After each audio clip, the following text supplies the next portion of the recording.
Mayın 7-də gözlənilən hava şəraiti açıqlanıb. Milli Hidrometeorologiya Xidmətindən Lent AZ-da verilən məlumata görə Bakıda və Abşeron yarımadasında hava şəraitinin dəyişkən buludlu olacağı, arabir tutulacağı, əsasən yağmursuz keçəcəyi gözlənilir.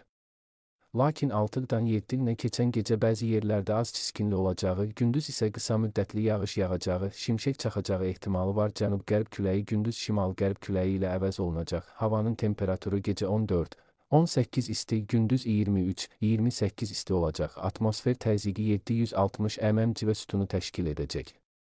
Nisbi rütubət gecə 70-80, gündüz 55-60 olacaq. Azərbaycanın rayonlarında bəzi yerlərdə arabir yağış yağacağı, şimşək çaxacağı gözlənilir. Ayrı-ayrı yerlərdə leysan xarakterli intensiv olacağı, dolu düşəcəyi, yüksək dağlıq ərazilərdə sulu qara keçəcəyi ehtimalı var. Gündüzdən əksər rayonlarda yağıntılar tədricən kəsiləcək. Bəzi yerlərdə arabir duman olacaq.